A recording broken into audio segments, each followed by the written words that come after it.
Hey everyone, my name is Ash Kay and welcome to my very first bullet journal plan with me. I'm going to show you my monthly spread for April 2018 and I'm so excited to share my planning with you. I started bullet journaling in January this year and I never imagined I would have the courage to show off my little notebook like this.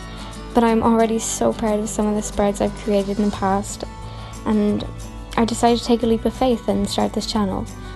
As you can see, for the month of April, I've gone with the hexagon and bumblebee themed. Celebrate spring finally starting to show here where I live, and it's also Earth Month during April. I kept my monthly title page nice and easy, just a simple hexagon pattern and some buzzing bees. I love the pictogram on the left. It's a doodle that's crossed my screen a few times and it's fun and cute and fits perfectly with my theme for this month. And I think going into April, it's a really nice motto to have: I believe in you.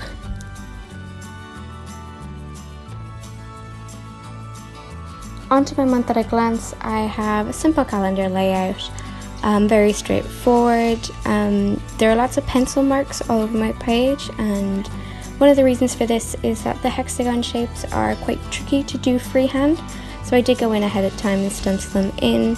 And then in terms of dimensions and everything, I wanted to make sure everything looked good ahead of time, so I just stenciled them in to make sure I wouldn't make any major mistakes.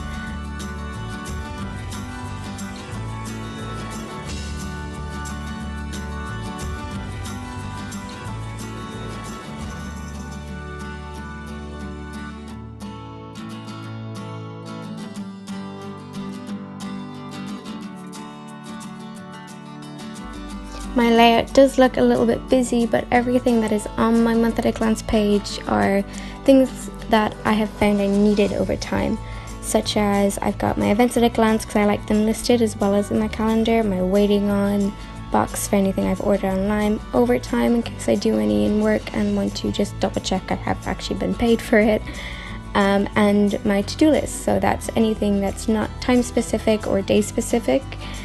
Just general things I want to get done during the month of April. And in the bottom corner we also have a little mini calendar for May.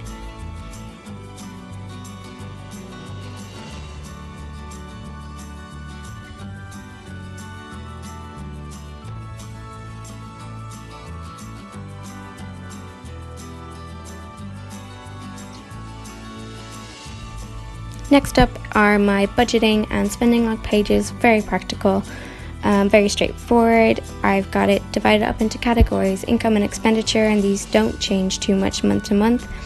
Subtotal once I find the difference between the two of them, and then that's the money I've left to play around with. It's divided up into groceries, savings and wiggle room.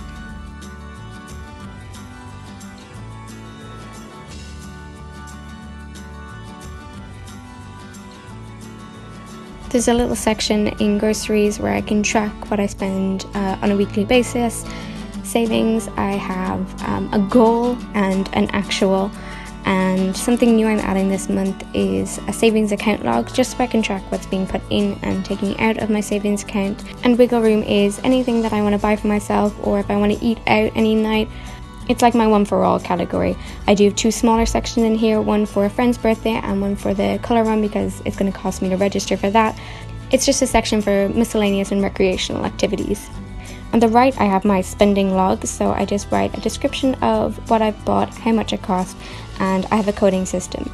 So needed, meh, and not needed section. So that was for impulse buys and things I really did not need to spend my excess money on.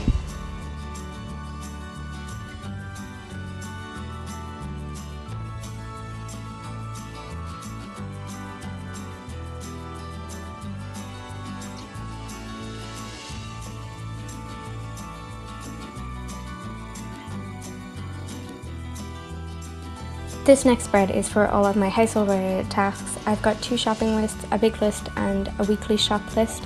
The big list is for the big shop that I would do at the start of the month, where I would get the majority of my shopping. The weekly shop is for smaller things like eggs and fruit and bread, things that I would need on a week-to-week basis.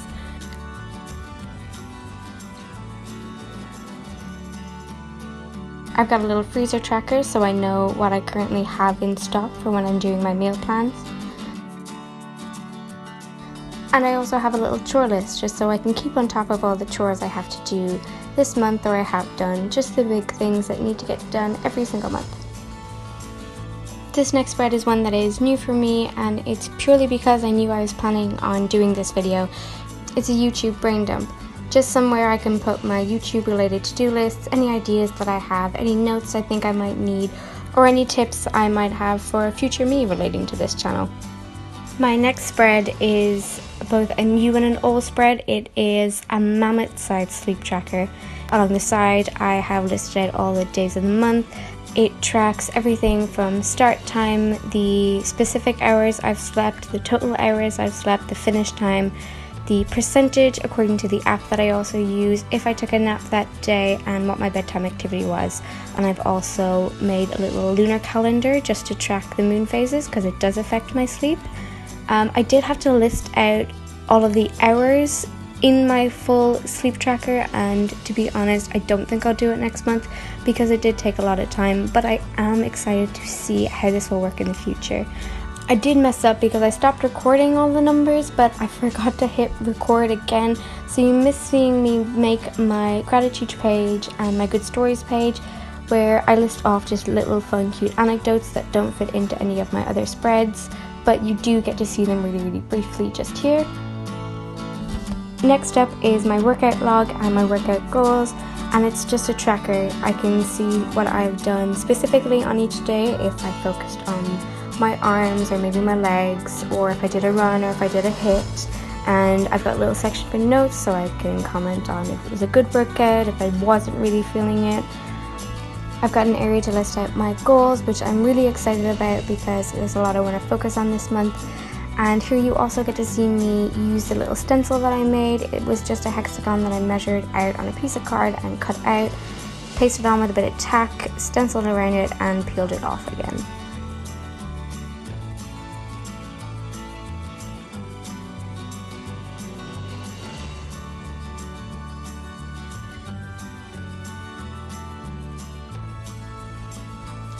Next up I have just my basic habit tracker and mood tracker, really straightforward. I did mess up on my dates here, as you can see, but that's okay. My habit tracker is made up of a selection of different things that I want to become a habit. Things like flossing, have I done a 10-minute clean of my apartment, is my sink empty when I go to bed of all my dishes, things that I want to become a habit, and also things that I just want to know how often I do it. So I've got a little section for exercise, a section for no spend. My April Memories page is very simple with the title because it will be filled up with all of the amazing memories that I will no doubt have in April, and I'm really looking forward to making. Finally, we have my first weekly spread of April. I find that having a week on one page with a total overview of my week coming is the best way to work for me with dailies separately. So I have a little calendar in the corner and lots of sections to work with. So I've got a section for this week where I list off all of my shifts for work, if I have any events, any day specific tasks that I need to take care of. I have a general to-do list for the week. I have a meal planning section. I have a looking ahead section where I look at anything that's coming up next week and my work shifts coming up as well. And you see here as well, I've got just my little smaller hexagon stencils and a little V in the corner too. And finally, my daily is really simple. There's the day, the date, and the shift that I'm working. And I fill this place up with any tasks that I have to do, any events, and usually at the end of the day, I also like to do just a little bit of journaling. And that's my April spread. So thank you so much for watching. Here's a little flip through of my April, all filled in and ready to go. Although by the time you see this, we will be a little bit into April, but I am really excited to start this new journey and this new adventure. You can see how I've already started filling out some of my pages. Some are still a little bit blank, but that's okay because they'll be filled up throughout the month as I go. So thank you all so much for watching. Please hit the like button and the subscribe button if you want to see some more. I will list out all of the products I used in my journal below, and I will also have a link for my Instagram, which I would love if you would follow. I'll be posting some photos of my spreads throughout the month, and I cannot wait to share this bullet journaling journey with you. One final big thank you, and I will see you in my next plan with me. Bye!